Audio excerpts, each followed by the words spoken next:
Kalau kamu ditanya tempat yang paling menyeramkan yang pernah kamu kunjungi, kalian akan jawab apa? Kalau aku yang ditanya, tempat yang paling menyeramkan yang pernah aku kunjungi bukanlah rumah sakit tua, bukan juga villa angker, tapi penjara Bancai. Bangunan peninggalan sejarah di tengah kota Bandung yang menyimpan lebih dari sekedar sejarah. Ada sesuatu yang masih tinggal di sana, sesuatu yang ngikutin aku pulang, masuk ke dalam mimpi dan mengubah hidup aku. Cerita ini bukan buat nakut-nakutin, tapi sebagai peringatan. Jangan pernah datang ke tempat yang bukan buat kita, karena sekali kita masuk, kalian mungkin nggak pulang sendirian lagi.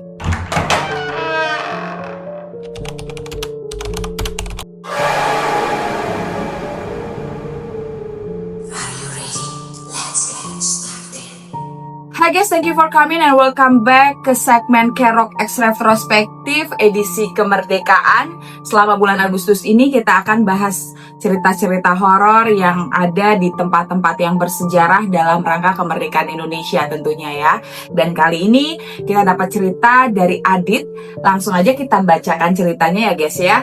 Aku Adit, mahasiswa semester akhir di salah satu kampus negeri di Bandung. Nah, cerita ini aku kirim sebagai bentuk semacam pengakuan. Aku yakin ini nggak bisa dibilang horor, tapi yang jelas sejak kejadian itu aku nggak pernah bisa tidur nyenyak. Aku cuma pengen cerita biar kalau ada yang pernah ngalamin hal serupa kayak aku, kita bisa saling ngerti. Semua berawal dari tugas mata kuliah sejarah pergerakan nasional. Waktu itu dosen aku ngasih proyek buat bikin dokumentasi tentang situs sejarah perjuangan kemerdekaan.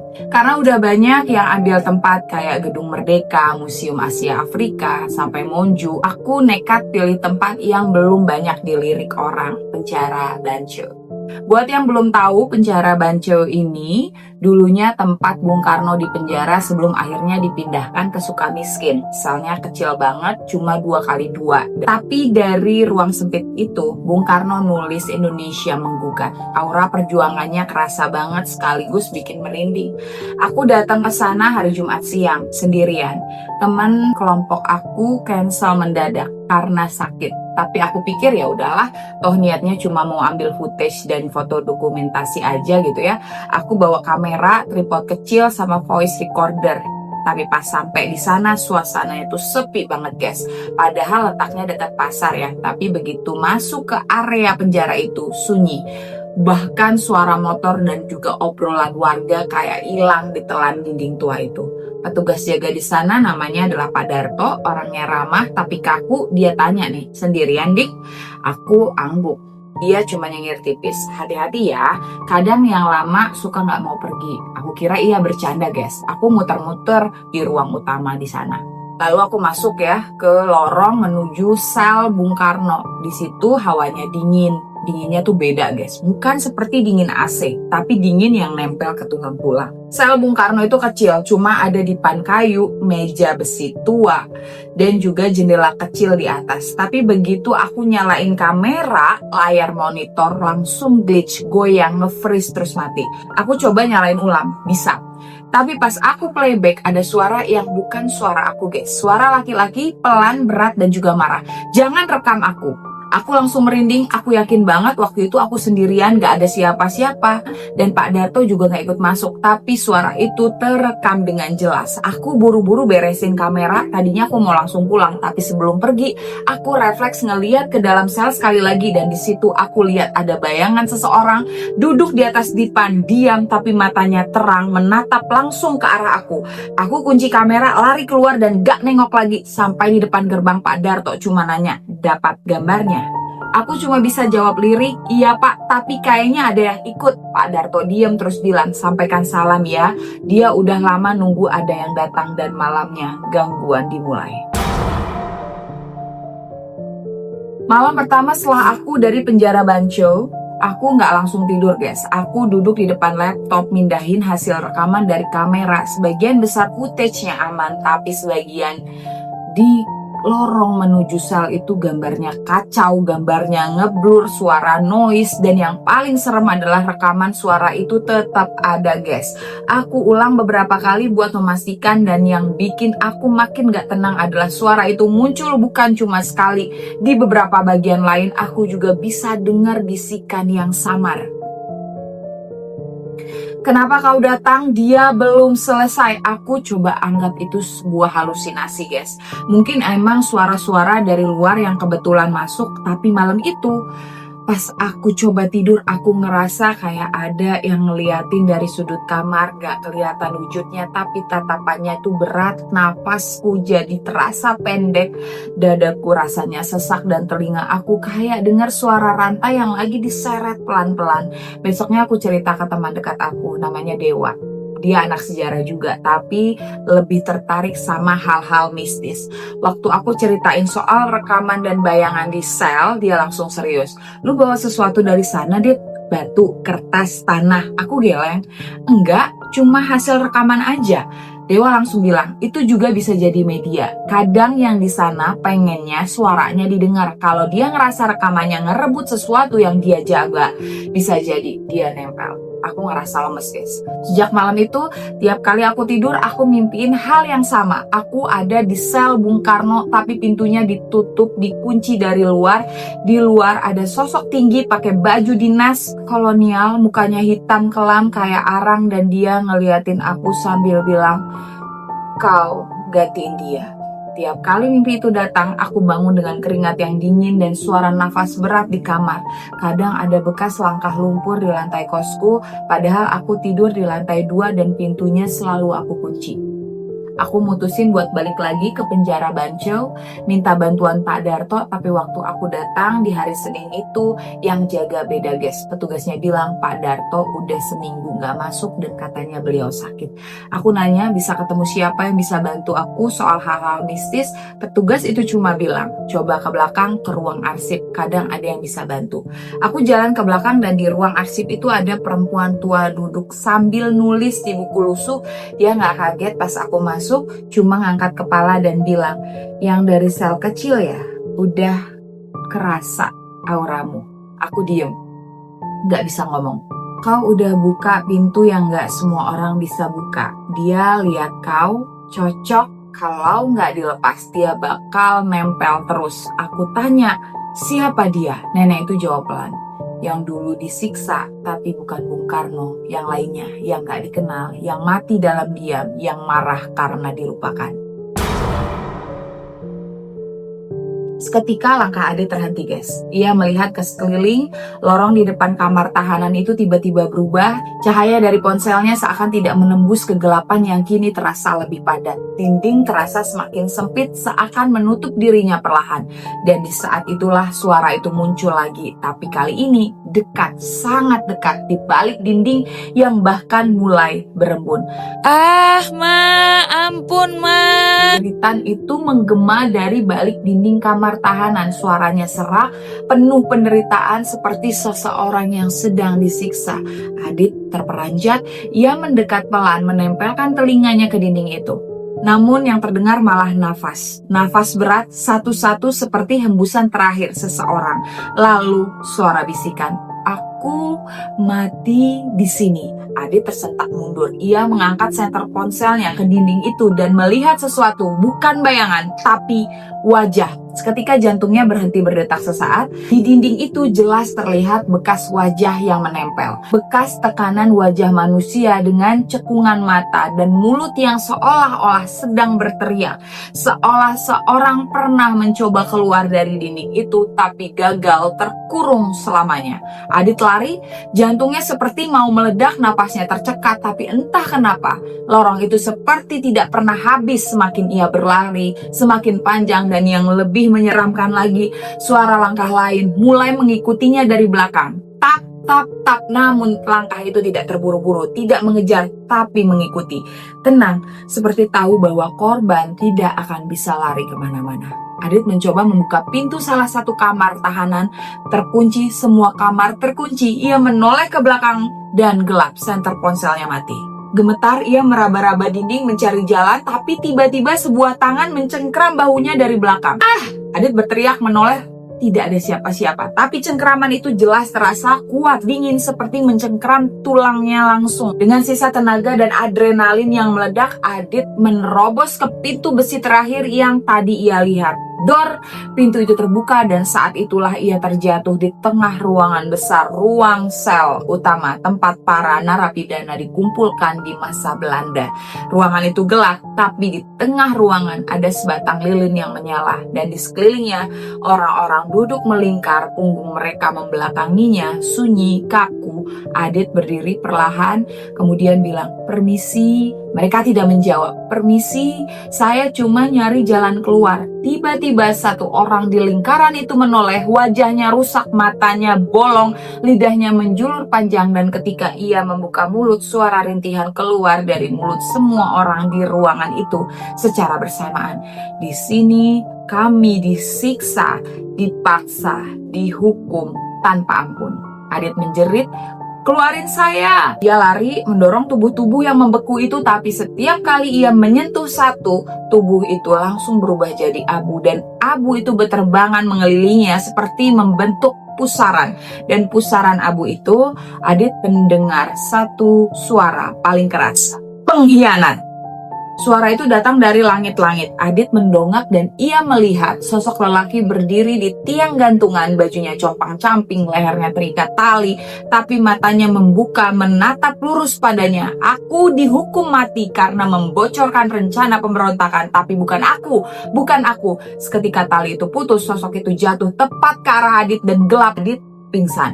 Saat sadar, ia sudah berada di luar gerbang penjara Bancho. Jaga yang semalam berjaga heran karena pagi-pagi menemukan Adit tertidur di depan pagar, pucat dan basah kuyup meski tidak hujan. Adit tidak menjelaskan apa-apa, ia hanya menatap ke arah bangunan itu, tapi sebelum pergi ia sempat melihat ke bagian tembok luar dan juga terpaku. Di sana ada jejak telapak tangan berdarah, 4 buah menempel dari dalam dinding. Hari itu, Adit kembali lagi ke penjara Bancho. Kali ini datang lebih awal, belum terlalu sore, tapi cuaca Bandung sudah mendung dan hawa sejuk mulai menggigit kulit. Dengan kamera, buku catatan, dan voice recorder yang ia aktifkan dari awal masuk, Adit berniat untuk menuntaskan rasa penasaran yang menghantuinya sejak malam mencekam itu.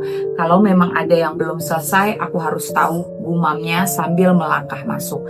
Tapi dari awal dia sadar bangunan itu tidak menyambutnya seperti pertama kali. Suasananya terasa jauh lebih padat, lebih gelap, bahkan cahaya sore yang masih menembus jendela tidak bisa membuat ruang terasa lebih terang. Lorong-lorong itu sempit, seolah menyempit. Langkahnya menggema dengan irama yang aneh, seperti ada langkah lain yang menyusul. Adit berhenti, suara langkah itu ikut berhenti. Ia mundur, tak ada siapa-siapa. Tapi dari lorong kanan ia melihat salah satu pintu selnya terbuka sendiri. Pintu itu berat, besi tua, berkarat. Waktu malam semua sel terkunci rapat, tapi sekarang pintu bisa terbuka. Adit mendekat, menyalakan senter ponselnya, lalu menyibak pintu perlahan.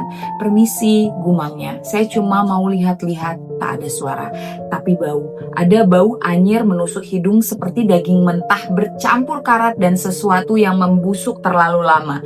Adit menahan napas, tapi kakinya malah masuk ke dalam sel. Ruangan itu sempit, dindingnya dingin dan juga lembab, tapi yang membuat Adit tercekat adalah di dinding belakang ada goresan tangan, seperti coretan kuku yang meronta, dan kata-kata terukir berulang kali. "Tolong keluarkan aku." Di bawahnya ada coretan lain yang lebih dalam. "Dia datang setiap malam." Tiba-tiba suara pintu sel bergemeretak dari belakang. Adit menoleh cepat, tapi pintu itu yang tadi terbuka perlahan menutup sendiri. Kegelapan. Adit terperangkap di dalam. Ia berlari ke pintu, mencoba sekuat tenaga, namun sia-sia. Pintu itu tak berdeming, udara makin tipis, cahaya ponselnya redup. Detik berikutnya, dari sisi kiri ruangan sel terdengar suara nafas tertahan berat. Adit memutar senter, tak ada siapa-siapa. Tapi lalu dinding sebelah kiri itu berubah. Dinding itu seperti terbuka. Dan ruang sempit di baliknya seperti lorong tersembunyi tertutup bayangan. Dengan ngeri Adit melangkah masuk karena hanya itulah satu-satunya jalan keluar.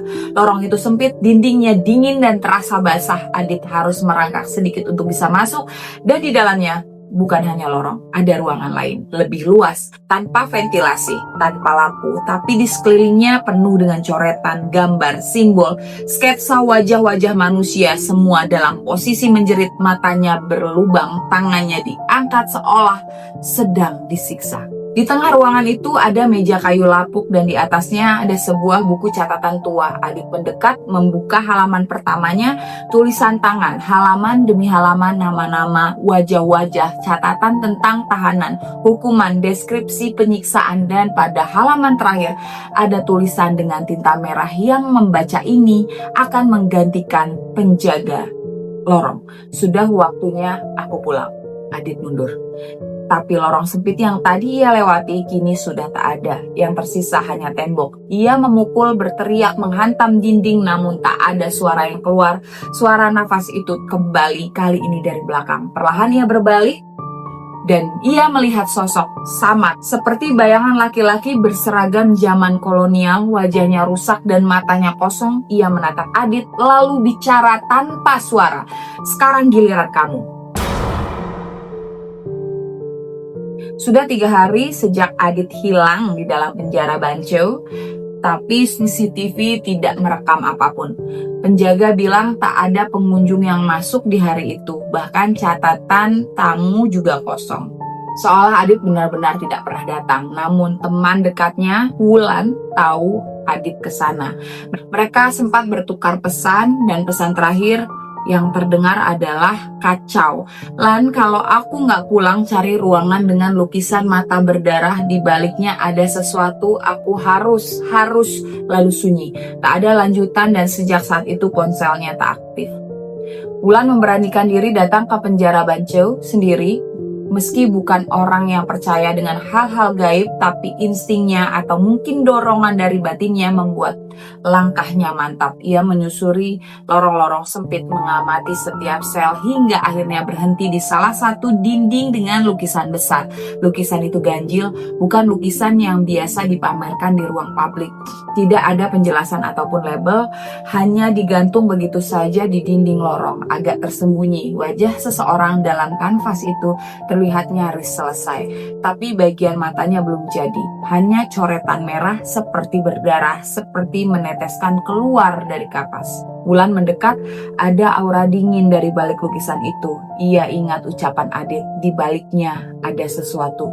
Dengan nafas berat, ia mencoba menyentuh bingkai lukisan. Pelan-pelan lukisan itu bergetar dan betul saja di belakangnya ada semacam celah dinding kecil seperti pintu rahasia, mirip ventilasi tua yang ditutup dengan paksa. Wulan menyalakan senter lalu menyorot ke dalam. Tangga menurun, gelap, lembab, dan tanpa pikir panjang ia turun.